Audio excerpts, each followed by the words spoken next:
அகிலத்தின் அன்பான சொந்தங்களுக்கு இணைய வணக்கம். மீனவர் காலையினூடாக சந்தித்திருக்கின்றோம். ஈரான் அமெரிக்கா இடையிலான மோதல் எந்த நேரத்திலும் வெடிக்கலாம் என்று எதிர்பார்த்தாலும் தற்போதுள்ள நிலவரங்களின்படி மீண்டும் அமெரிக்கா பல்வேறுபட்ட தகவல்கள், எச்சரிக்கைகள், அறிவிப்புகளை விடுத்து கொண்டிருந்தாலும் ஈரான் மீது தாக்குதல் நடத்துவதற்கு மிகப்பெரிய தயக்கம், அச்சம் அமெரிக்காவுக்கு இருப்பதை கடந்த ஒரு மாத காலமாக தெளிவாக பார்க்கக்கூடியதாக இருக்கின்றது. அமெரிக்காவின் போர்க்கப்பல்களும் போர் விமானங்களும் இந்த பிராந்தியத்துக்கு வந்து ஒரு மாத காலத்தை நெருங்கியிருக்கும் சூழ்நிலையில் மீண்டும் ஒரு அமெரிக்காவின் அவசர அறிவிப்பு வழியாக இருக்கின்றது. சீனாவில் இருந்து தொடர்ச்சியாக கார்கோ விமானங்கள் ஈரானை சென்றடைவது அமெரிக்காவுக்கும் மேற்குலகுக்கும் அச்சத்தை ஏற்படுத்தி இருக்கின்றது. ஆஸ்திரேலிய ஜனாதிபதி ஆஸ்திரேலியாவுக்கு விஜயம் செய்த போது இடம்பெற்ற போராட்டம் மீண்டும் மேற்குலக நாடுகளில் இஸ்ரேலுக்கு எதிரான மக்களினுடைய போக்கை தெளிவுபடுத்துவதாக மேற்குலக ஊடகங்கள் செய்திகளை வெளியிட்டிருக்கின்றார்கள். இந்நிலையில் பிராந்தியத்திலும் உலகில் நடைபெற்ற மிக முக்கியமான சம்பவங்களை இந்த காணொலியில் விரிவாக பார்க்கலாம்.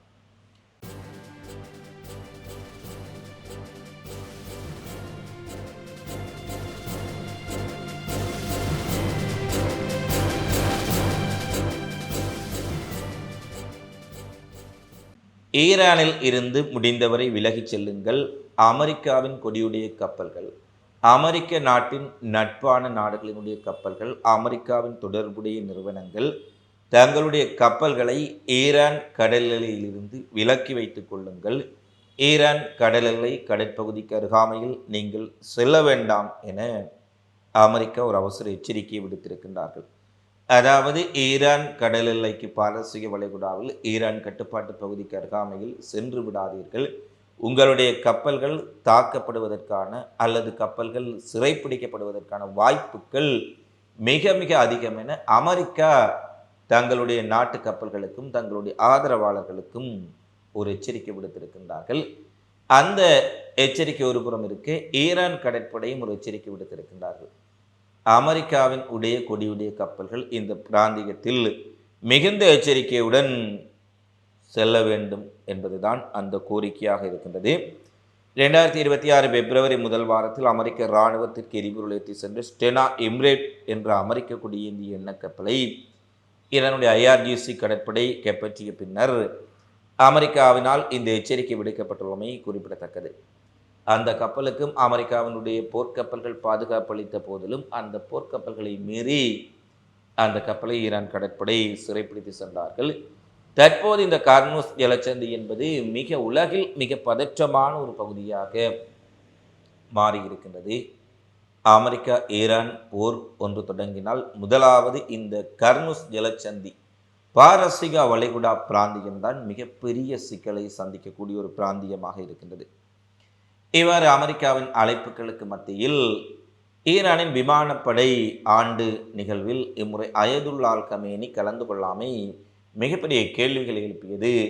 அமெரிக்க ஊடகங்களும் அமெரிக்காவுக்கு சார்பான ஊடகங்களும் கூட அயதுல்லா அல் கமேனி நோய்வாய்ப்பட்டிருக்கின்றார், அவர் எங்கிருக்கின்றார் தெரியவில்லை, அவர் மறைவாக பதுங்கி இருக்கின்றார் என்றெல்லாம் பல ஊகங்களை செய்திகளை வெளியிட்ட சூழ்நிலையில் நேற்றைய தினம் வீடியோ உரையில் நேரடியாக தோன்றிய அயதுல்லா அல் கமேனி சுப்ரீம் லீடர் ஈரான் மக்களுக்கு ஒரு அறைகூவல் விடுத்திருக்கின்றார். எங்களிடம் இருக்கக்கூடிய நவீன ஆயுதங்கள், ஏவுகணைகள், ட்ரோன்கள், மிகப்பெரிய ஆயுத படைகள் என்பவற்றுக்கெல்லாம் அப்பால் எமக்கு மிக பலம் இந்த நாட்டை நேசிக்கக்கூடிய ஈரான் இஸ்லாமிய குடியரசினுடைய மக்கள். அந்த மக்கள் இந்த ஆட்சிக்கு எதிராக இருக்கின்றார்கள் என்று மேற்குலக நாடுகள் ஒரு சிலரினுடைய சில ஆயிரம் பேரின் போராட்டத்தை காண்பிக்கின்றார்கள். எனவே எங்களுடைய பலம் என்ன என்பதை உலகுக்கு காட்டுவதாக நாளை டெஹ்ரானில் மக்கள் அணிதிரள வேண்டும் என்று இது ஏறக்குறைய ஒரு போர் பிரகடனம் போல. அமெரிக்காவுடன் ஒரு யுத்தம் ஏற்பட்டால் இத்தனை லட்சம் மக்கள் எங்களுடன் இருக்கின்றார்கள், இந்த ஈரான் தேசத்தை காப்பதற்காக அவர்கள் தயார் நிலையில் இருக்கின்றார்கள் என்பதை காட்டுவதற்காக ஈரானின் உச்ச தலைவருடைய அழைப்பு அயதுல்லா அல் கமேனி விடுத்திருக்கின்றார். எனவே நாளைய தினம் டெஹ்ரானில் மிகப்பெரிய அளவில் மக்கள் ஒன்று திரண்டு தங்களுடைய ஆதரவை ஈரான் அரசுக்கும் அமெரிக்காவுக்கு எதிரான ஒரு போக்கையும் வெளிப்படுத்துவார்கள் என்ற செய்தி தற்போது வெளியாக இருக்கின்றது. அடுத்து சீனாவிலிருந்து கடந்த 48 மணி நேரத்தில் 6 கார்கோ விமானங்கள் ஈரானை சென்றடைந்திருக்கின்றன. நிச்சயமாக இந்த இக்கட்டான நேரத்தில் சீனாவினுடைய விமானங்கள் ஈரானுக்கு சென்றிருப்பது நிச்சயமாக ஆயுதங்கள் மற்றும் இராணுவ தளபாடங்களை கொண்டு செல்வதற்காக இருக்கலாம் என்பதுதான் பலருடைய கருத்தாக இருக்கின்றது. எனவே இந்த ஈரான் விவகாரத்தில் சீனா என்றும் இல்லாத முறையில் தற்போது ஈரானுக்கு தங்களுடைய ஆதரவை வழங்கி கொண்டிருக்கின்றார்கள் என்பதை தெளிவாக பார்க்கக்கூடியதாக இருக்கின்றது. ஏனெனில் நாங்கள் ஏற்கனவே குறிப்பிட்டபடி ஈரான் வீழ்ந்து விட்டால் ஈரான் மட்டும் வீழ்ச்சியடைந்து விடாது, ஈரானின் சமாந்திரமாக இருக்கக்கூடிய சீனாவுக்கும் மறுபுறத்தில் ரஷ்யாவுக்கும் அது ஒரு மிகப்பெரிய அடியாக இருக்கும் என்பதை தொடர்ச்சியாக தெரிவித்திருக்கின்றோம்.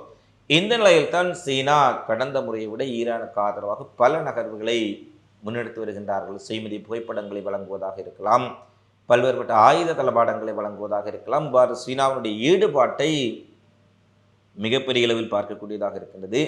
சீனாவின் உடைய அதிநவீன ஆயுதங்கள் ஈரானுக்கு சென்றடைந்திருப்பது தற்போது உறுதிப்படுத்தப்பட்டிருக்கின்றது. அதேபோல சீனாவினுடைய செய்மதி புகைப்படங்களை கண்காணிக்கக்கூடிய நிறுவனம் ஒரு விடயத்தை குறிப்பிடுகின்றார்கள். ஈரானுடைய கொர்ராம் ஷாகர் 4 பாலிஸ்டிக் ஏவுகணைகள் நாடு முழுவதும் எல்லைகளில் நிலைநிறுத்தப்பட்டுள்ளதாகவும், அமெரிக்க தாக்குதல் நடந்தால் உடனடியாக ஈரானின் பதிலடி டெல்-அவிவ் நகரை நோக்கி இருக்கும் என்றும் 10 முதல் 14 நிமிடங்களில் அவை ஈரானுடைய அந்த கர்மராம் ஷாகர் ஏவுகணைகள் டெல்-அவிவ் மட்டுமல்ல ஹைஃபா உட்பட இஸ்ரேலின் அத்தனை நகரங்களையும் சென்றடையும் திறன் கொண்டவை என்பதை சீனாவினுடைய செயற்கைக்கோள் படங்கள் உறுதிப்படுத்தி இருக்கின்றன. அதாவது அமெரிக்க தாக்குதல் நடத்தி வெறும் 10 நிமிடங்களில் ஈரானுடைய ஏவுகணைகள் இஸ்ரேலினுடைய அத்தனை நகரங்களையும் தாக்கும் வல்லமை படைத்தவையாக இருக்கின்றன. அது டெல்-அவிவ் முதல் கைஃபா வரை, வடக்கு கல்லி முதல் அனைத்து வடக்கு தெற்கு மேற்கு கிழக்கு இஸ்ரேலை தாக்கும் ரேஞ்ச் எல்லைக்குள் தான், ஈரானின் ஏவுகணை எல்லைக்குள் தான் அவை வருகின்றன. நிச்சயமாக இம்முறை இஸ்ரேல் மிக கடுமையான சேதங்களை சந்திக்கும் என்பதை சொல்லியிருப்பது ஈரான் கிடையாது, சீனாவினுடைய உளவு நிறுவனமும் செய்மதி நிறுவனமும் இந்த விடயத்தை தெளிவுபடுத்தி இருக்கின்றார்கள். அதேபோல இஸ்ரேலின் உடைய போரியல் ஆய்வாளர்களும் கடந்த முறையும் ஈரான் ஏவுகணை தாக்குதல் நடத்துவதற்கு முன்பாக இஸ்ரேலுக்கும் அமெரிக்காவுக்கும் அறிவித்துவிட்டு ஒரு தாக்குதலை நடத்தியிருந்தார்கள். அவ்வாறு ஈரான் முன்னறிவிப்பு செய்துவிட்டு தாக்கிய பின்னரும் கூட பெருமளவு ஏவுகணைகளை தடுக்க முடியவில்லை. மொசாட் தலைமையகமாக இருக்கலாம், வெய்மன் அறிவியல் தொழில்நுட்ப கல்லூரியாக இருக்கலாம், ஷின்பெட்டினுடைய தலைமையகமாக இருக்கலாம், அவையெல்லாம் இந்த இடைமறிப்பு வான் பாதுகாப்புகளை மீறித்தான் தாக்கின. ஆனால் இம்முறை ஒரு போர் ஏற்பட்டால் ஈரான் சொல்லாமல் மிகப்பெரிய தாக்குதலை இஸ்ரேல் மீது நடத்துவார்கள் என்பதில் எந்த மாற்று கருத்தும் இல்லை. ஈரான் அதை தெளிவுபடுத்தி விட்டார்கள். அப்படியான ஒரு சூழ்நிலையில் இஸ்ரேலின் பல நகரங்கள் மிக பெரும் பேரழிவை சந்திக்கும் என்பதை இஸ்ரேலினுடைய போரியல் ஆய்வாளர்களும் கணித்திருக்கின்றார்கள். இந்த ஒரு சூழ்நிலையில் தான் ஈரான் அமெரிக்கா இடையில் ஒரு மோதல் வெடிக்குமா அல்லது ஒரு ஒப்பந்தம் ஏற்படுமா, சமாதான பேச்சுவார்த்தை ஒரு ஒப்பந்தத்தை எட்டுவதற்கான வாய்ப்புகள் மிக மிக குறைவு. ஏனெனில் ஈரானுடைய வெளியுறவுத்துறை அமைச்சர் அப்பாஸ் அரக்சி மீண்டும் வலியுறுத்தியிருந்தார், வலிமையை காட்டி ஆயுதங்களை காட்டி போர்க்கப்பல்களை காட்டி ஈரானை அடிபணிய வைக்க முடியாது. இது பாரசீகர்களினுடைய இரத்தத்திலேயே கிடையாது அடிபணிகின்ற போக்கு. எனவே நீங்கள் பேச்சுவார்த்தையை நியாயமான முறையில் மரியாதை கொடுத்து மரியாதை வாங்குங்கள். அவ்வாறு ஒரு மரியாதை கொடுத்து ஒரு உரிய கண்ணியத்துடன் பேச்சுவார்த்தை நடைபெறுமாக இருந்தால்தான் அடுத்த கட்ட பேச்சுவார்த்தை நடைபெறும். எல்லாவற்றால் நாங்கள் இதற்கும் தயார் என்று வெளிப்படையாக அப்பாஸ் அரக்சி குறிப்பிட்டு விட்டார். அதிலும் குறிப்பாக ஈரான் மீது விதிக்கப்பட்ட அத்தனை பொருளாதார தடைகளையும் நீக்கிவிட்டு வாருங்கள், யுரேனியம் செறிவூட்டலை நிறுத்துவது குறித்து பேசலாம் என்றும் அமெரிக்காவுக்கு ஒரு செக் வைத்திருக்கின்றது ஈரான். அதாவது ஈரான் மீது விதிக்கப்பட்ட அத்தனை அமெரிக்க பொருளாதார தடைகளையும் முதலில் நீக்குங்கள், அதன் பின்னர் 2ஆம் கட்ட பேச்சுவார்த்தையை நடத்தலாம் என்பது அப்பாஸ் அரக்சியினுடைய கருத்தாக இருக்கின்றது. இந்த சூழ்நிலையில் ஈரான் அமெரிக்க பேச்சுவார்த்தை எப்படியாவது குழப்பி அடித்து விட வேண்டும், ஈரான் அமெரிக்கா இடையில் ஒரு மோதலை ஏற்படுத்தி முருகலை ஏற்படுத்தி தான் பங்கு கொள்ளாமலே ஈரான் மீது ஒரு மிகப்பெரும் தாக்குதலை நடத்துவதற்கு இஸ்ரேல் மிகப்பெரிய கபட திட்டங்களை செய்து வருகின்றார்கள். ஈரான் அமெரிக்கா இடையிலான இந்த மோதல் இவ்வளவு முட்டலாக இவ்வளவு நெருக்கமாக வருவதற்கு காரணமும் இஸ்ரேலினுடைய ராஜதந்திர நடவடிக்கைகள் என்பது அனைவரும் அறிந்தது. அதிலும் தற்போதைய அமெரிக்க ஜனாதிபதி ட்ரம்ப் ஒரு ஜூதர்களின் ஒரு மிகப்பெரிய ஒரு கூட்டாளி. அவர் அமெரிக்க நலன்களை மேற்கின் அமெரிக்கா என்று சொல்லிக் கொண்டாலும் கூட அமெரிக்காவின் நலன்களுக்கு மேலதிகமாக இஸ்ரேலின் நலன்களுக்கு சேவை செய்யக்கூடிய நடவடிக்கைகளை இவர் தொடர்ச்சியாக மேற்கொண்டு வருகின்றார். நேதன்யாகு ட்ரம்ப் பதவியேற்ற பின்னர் இத்தனை முறை ட்ரம்பை சந்திக்கக்கூடிய செயற்பாடுகள் கூட இதற்கெல்லாம் சாட்சியாக அமைந்திருக்கின்றன. இந்த ஒரு சூழலில் தான் குறிப்பாக நேதன்யாகு மீண்டும் அமெரிக்காவை நோக்கி கிளம்பி இருக்கின்றார்.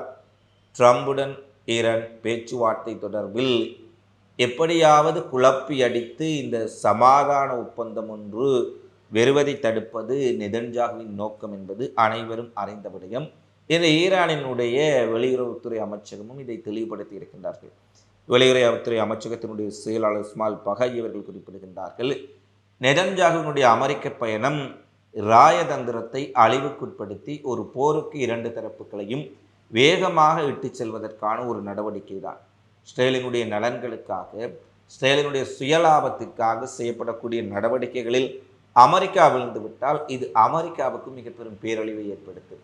எனவே அமெரிக்க ஜனாதிபதியும் அமெரிக்காவுடைய செனட் சபையும் வெள்ளை மாளிகையும் இது தொடர்பில் விழிப்புடன் இருக்க வேண்டும். இருந்த போதிலும் நேதன்யாகுவின் உடைய பயணம் ஒட்டுமொத்த ராயதந்திர சேனல்களையும் அழித்துவிடும் ஆபத்து இருப்பதை இஸ்மாயில் பகாஜி தெளிவாக அமெரிக்காவுக்கு அறிவுறுத்தி இருக்கின்றார். எனவே ஒருபுறம் ஈரான் அமெரிக்கா இடையிலான மோதல் உச்சம், ஈரான் கடற்பரப்பில் இருந்து அனைத்து கப்பல்களையும் அமெரிக்கா விலகி சொல்ல இருக்கின்றது. நேதன்யாகு அமெரிக்காவை நோக்கி கிளம்பி இருக்கின்றார்கள். ஈரானின் ஏவுகணைகள் அனைத்து பகுதிகளிலும் நிறுத்தப்பட்டிருக்கின்றன. சீனாவினுடைய விமானங்கள், கார்கோ விமானங்கள் ஈரானுக்கு வந்திருக்கின்றன. இவையெல்லாம் என்ன சம்பவம் அடுத்து வரும் நாட்களில் நடைபெறப் போகின்றது என்ற பல கேள்விகளை அனைவருக்கும் இயல்பாகவே எழுப்பியிருக்கின்றது. அடுத்து இஸ்ரேலின் உடைய ஜனாதிபதி கெஷாக் அவர்கள் ஆஸ்திரேலியாவுக்கு விஜயம் செய்த போது இடம்பெற்ற போராட்டம் இன்று மேற்குலக ஊடகங்களில் முக்கியமான இடத்தை பிடித்திருக்கின்றது. மிகப்பெரிய அளவில் ஆயிரக்கணக்கான மக்கள் தன்னெழுச்சியாக இஸ்ரேலுக்கு எதிராக போராட்டத்தில் ஈடுபட்டிருக்கின்றார்கள். இதுவரை பாலஸ்தீன மக்கள், இஸ்லாமிய மக்கள், ஆஸ்திரேலியாவில் இருக்கக்கூடிய முஸ்லிம்கள் தான் இந்த போராட்டத்தில் அதிகமாக பாலஸ்தீனத்துக்கு ஆதரவாக கலந்து கொண்டார்கள். ஆனால் இம்முறை ஒரு விடயத்தை பார்க்கக்கூடியதாக இருக்கின்றது. அதிகளவான ஆஸ்திரேலிய குடியுரிமை கொண்ட மக்கள், ஆஸ்திரேலியர்களே இஸ்ரேலினுடைய பிரதமர் வருகை தந்திருப்பது ஆஸ்திரேலியாவுக்கு ஒரு அவமானகரமான விடயம். இனப்படுகொலையாளியை நாங்கள் கைகுலுக்கி வரவேற்கின்றோம், அவர்களுடைய கைகளில் இரத்தக்கரை படிந்திருக்கின்றது. அப்படியானவர்களை வரவேற்பது எங்கள் நாட்டின் கண்ணியத்திற்கும் இழுக்கு ஏற்படுத்தும் என ஆயிரக்கணக்கான ஆஸ்திரேலியர்கள் தாங்களாக முன்வந்து கலந்து கொண்டிருக்கின்றார்கள் என்பதுதான் தற்போது ஒரு மிகப்பெரிய பேசு பொருளாக மாறி இருக்கின்றது. அந்த செய்திகளையும் இன்று பார்க்கக்கூடியதாக இருக்கின்றது. அடுத்து அமெரிக்காவினுடைய லாஸ் வேகாஸில் மிகவும் ஆபத்தான உயிரி ஆயுதங்களுடன் 3 ஜூதர்கள், இஸ்ரேலியர்கள் கைது செய்யப்பட்டிருக்கின்றார்கள். இஸ்ரேலி ஓரிஸ் சாலமான் தனது வீட்டிலேயே உரிமம் பெறாத உயிரிய ஆய்வகத்தை நடத்தி வந்ததாகவும் இதில் பேரழிவை ஏற்படுத்தக்கூடிய உயிரி ஆயுதங்கள் உற்பத்தி செய்யப்பட்டிருப்பதாகவும் குறிப்பிடப்பட்டுள்ளது. சுற்றுலா பயணியாக அமெரிக்காவுக்குள் ஒளிந்து கொண்டு அமெரிக்கர்களை தாக்குவதற்கு கொடிய நோய்க்கிருமிகளை அவர் உற்பத்தி செய்திருப்பதாக கூறப்படுகின்றது. இவர் இந்த உயிரி கிருமிகளை அமெரிக்கர்கள் மத்தியில் பரப்பிவிட்டு ஈரான் மீது குற்றச்சாட்டை மேற்கொள்வதற்கு அல்லது குறை கூறுவதற்கு நடவடிக்கைகள் எடுத்திருக்கலாம் என்ற செய்திகளும் பரவலாக வெளியாக இருக்கின்றன. எனவே இஸ்ரேல் மொசாட் எந்த அளவு தூரம் அமெரிக்காவுக்கும் ஈரானுக்கும் இடையில் ஒரு முறுகலை ஏற்படுத்துவதற்கு என்ன வழிகளிலெல்லாம் முயற்சிகளை மேற்கொள்கின்றார்கள் என்பதை தெளிவாக பார்க்கக்கூடியதாக இருக்கின்றது. அடுத்து சீனா அமெரிக்காவுக்கு ஒரு அதிர்ச்சி கொடுத்திருக்கின்றார்கள். தங்களுடைய டாலரின் உடைய ஆதிக்கத்தை வைத்து, டாலரினுடைய பெறுமதியை வைத்து உலக நாடுகளை அமெரிக்கா ஆட்டி படைக்கின்றது. எனவே அமெரிக்காவை ஆட்டத்தை அல்லது அமெரிக்காவினுடைய ஆக்கிரமிப்புகளை நிறுத்துவதற்கு முதலில் டாலரினுடைய ஆக்கிரமிப்பை நிறுத்த வேண்டும். டாலரின் உடைய ஏகபோக உரிமையை கேள்விக்குட்படுத்த வேண்டும். இந்த ரீதியில் இதற்கு பிரிக்ஸ் மற்றும் பல்வேறுபட்ட நாடுகள் நடவடிக்கைகள் மேற்கொண்டு வந்தாலும் கூட அது பெரிய அளவில் பலனளிக்கவில்லை. இந்நிலையில் சீனா ஒரு அதிரடியான நடவடிக்கையில் இறங்கி இருக்கின்றார்கள். தனது வங்கிகளிடம் இருக்கக்கூடிய டாலர்களை எல்லாம் உடனடியாக விற்பனை செய்து, அமெரிக்க கடன் பத்திரங்களை எல்லாம் விற்பனை செய்துவிட்டு தங்கத்தை உடனடியாக வாங்கி குவிக்குமாறு தன்னுடைய பல்வேறுபட்ட வங்கிகளுக்கு சீனாவினுடைய பொருளாதாரத்துறை, கருவூலத்துறை ஒரு அதிரடி உத்தரவை பிறப்பித்திருக்கின்றார்கள். அதாவது தங்கத்தை வாங்கி குவிப்பதன் ஊடாக டாலரை ஓரங்கட்டி டாலரினுடைய பெறுமதியை குறைவுக்குட்படுத்தி அமெரிக்காவினுடைய கடன் பத்திரங்களை எல்லாம் விற்பனை செய்து டாலருக்கு ஒரு நெருக்கடி ஏற்படுத்துவது இதனுடைய நோக்கமாக காணப்படுகின்றது. மறுபுறத்தில் இன்று உலக பொருளாதார மன்றம் ஒரு அறிவிப்பை வெளியிட்டிருக்கின்றார்கள். உலகிலேயே அமெரிக்க டாலருக்கு எதிராக மிக வேகமாக வளர்ந்து வரக்கூடிய ஒரு நாணயமாக சீனாவுடைய யுவான் உருவெடுத்திருக்கின்றது. இந்த 5 வருடங்களில் அமெரிக்க டாலருக்கு எதிராக மிகப்பெரிய வளர்ச்சியை சீனா பெற்றிருக்கின்றார்கள். ஒரு கட்டத்தில் இந்த யுவான் அமெரிக்க டாலரை ஓவர்டேக் செய்து முந்திக் கொண்டு செல்லக்கூடிய வாய்ப்புகள் கூட மிக மிக அதிகம் என்று பொருளாதார வல்லுநர்கள் கணித்திருக்கின்றார்கள். இந்த அச்சத்தினால் தானோ சீனாவை ஓரங்கட்டுவதற்கு, சீனாவினுடைய பொருளாதார வளர்ச்சியை தடுப்பதற்கு ட்ரம்ப் பதவியேற்றதிலிருந்து பல்வேறுபட்ட விடயங்களை எல்லாம் செய்து கொண்டிருக்கின்றார். ஆனால் அவை எவையும் பலனளிக்கவில்லை என்பது பார்க்கக்கூடியதாக இருக்கின்றது. அமெரிக்காவின் ஜார்ஜியா மாகாணத்தில் போக்குவரத்தில் இருந்த பரபரப்பான சாலையில் பயிற்சியில் ஈடுபட்ட சிறிய விமானம் ஒன்று வீழ்ந்து நொறுங்கி இருக்கின்றது. இந்த விமானம் வீழ்ந்து நொறுங்கி இருக்கின்ற பொழுது வீதியில் பயணம் செய்த பல கார்கள் மீது இது மோதியதில் அந்த கார்கள் எல்லாம் தீப்பிடி தெரிந்திருக்கின்றன. விமான நிலையத்திற்கு திரும்புவதற்கு போதுமான சக்தி இல்லாததால் இந்த விபத்து ஏற்பட்டு தொழில்நுட்ப கோளாறு காரணமாக ஏற்பட்டது என்று கூறப்படுகின்றது.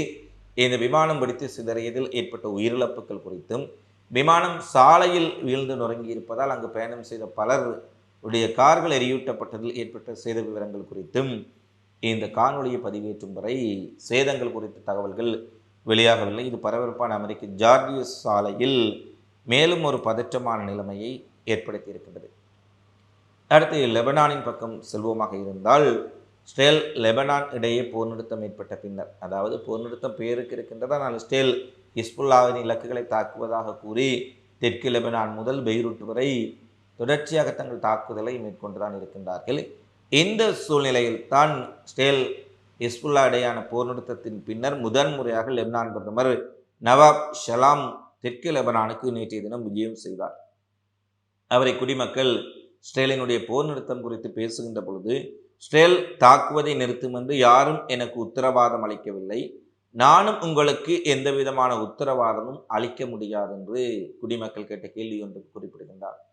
உடனே ஒரு குடிமகன் குறிப்பிடுகின்றார், இஸ்ரேலினுடைய தாக்குதலை நீங்கள் நிறுத்த முடியாது என்று கூறுகின்றீர்கள். இஸ்ரேல் இந்த லெபனான் மண்ணில் நடத்தும் தாக்குதல்களை நிறுத்துவதற்கு யாரும் உத்தரவாதம் கொடுக்கவில்லை என்று கூறுகின்றீர்கள்.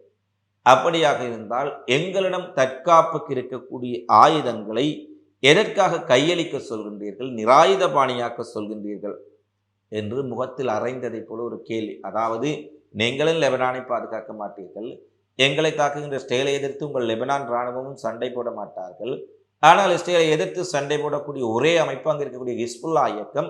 அப்படியான ஹிஸ்புல்லா இயக்கத்தினுடைய ஆயுதங்களை எதற்கு களைய முற்படுகின்றீர்கள், எதற்கு ஆயுதங்களை ஒப்படைக்குமாறு தொடர்ச்சியாக கோரிக்கை விடுக்கின்றீர்கள், இதற்கான பதில் என்ன என்று ஒரு பொதுமகன் கேட்கின்ற பொழுது அவர் கேள்விக்கு பதிலளிக்க முடியாமல் அவசர அவசரமாக காரில் ஏறி வெளியேறக்கூடிய காட்சிகள் பதிவாக இருக்கின்றன. இவை தெற்கு லெபனான் பிரதேசத்தில் எவ்வளவு தூரம் இஸ்ரேல் அமெரிக்க உளவுத்துறைகள், லெபனானின் அமெரிக்க ஆதரவு பெற்ற அரசுகள் முயற்சி செய்து வந்தாலும் கூட ஹிஸ்புல்லா போராளிகளுக்கான, ஹிஸ்புல்லா இயக்கத்திற்கான ஆதரவு குறைவடையவில்லை என்பதை தெளிவுபடுத்தி இருக்கின்றது. இறுதியாக உக்ரைன் மீது ரஷ்யா நடத்திய மிக கடுமையான தாக்குதலில் ரஷ்யாவினுடைய பல அதிநவீன ட்ரோன்கள் உக்ரைனுடைய ஏவுதளங்கள், ஏவுகணை கிடங்குகள் மற்றும் இராணுவ முகாம்கள் என்பவற்றை தாக்கி வெற்றிகரமாக அழைத்திருப்பதாக ரஷ்ய பாதுகாப்பு அமைச்சகம் தெரிவித்திருக்கின்றார்கள். கடந்த 24 மணி நேரத்தில் தாங்கள் நடத்திய தாக்குதலில் 50க்கும் மேற்பட்ட உக்ரைனிய இராணுவத்தினர் கொல்லப்பட்டிருக்கின்றார்கள். உக்ரைனினுடைய இராணுவ கட்டளை மையம் ஒன்று முற்றாக அளிக்கப்பட்டிருக்கின்றது. மிகப்பெரிய அளவில் வெற்றிகரமான தாக்குதலை தாங்கள் நடத்தி இருக்கின்றோம் என்ற செய்தியை ரஷ்யாவினுடைய சார்பில் இருந்து தற்போது வெளிப்படுத்தி இருக்கின்றார்கள். உக்ரைன் ரஷ்யா போர் இன்று முடிவுக்கு வந்துவிடும், நாளை முடிவுக்கு வந்துவிடும், நாளை மறுதினம் முடிவுக்கு வந்துவிடும் என அமெரிக்காவும் ட்ரம்பினுடைய அடிப்படைகளும் கூறி வந்தாலும் கூட உக்ரைன் ரஷ்யா போர் இன்னமும் தீவிரமடைந்திருக்கின்றது, இன்னமும் வீரியமடைந்திருக்கின்றது. பேச்சுவார்த்தைகள் எவ்வளவு தூரம் நடந்தாலும் அதற்கான பலன்களை களத்திலே, நிலத்திலே பார்க்க முடியவில்லை என்பதுதான் தற்போதுள்ள யதார்த்தம்.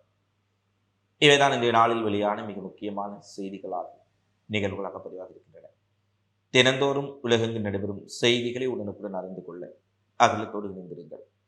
இந்த காணொளி தொடர்பிலான உங்களது மதிப்புமிக்க கருத்துக்களை தவறாமல் கமெண்ட்ஸில் பதிவிடுங்கள். மீண்டும் அடுத்த காணொளியில் சந்திப்போம். நன்றி, வணக்கம்.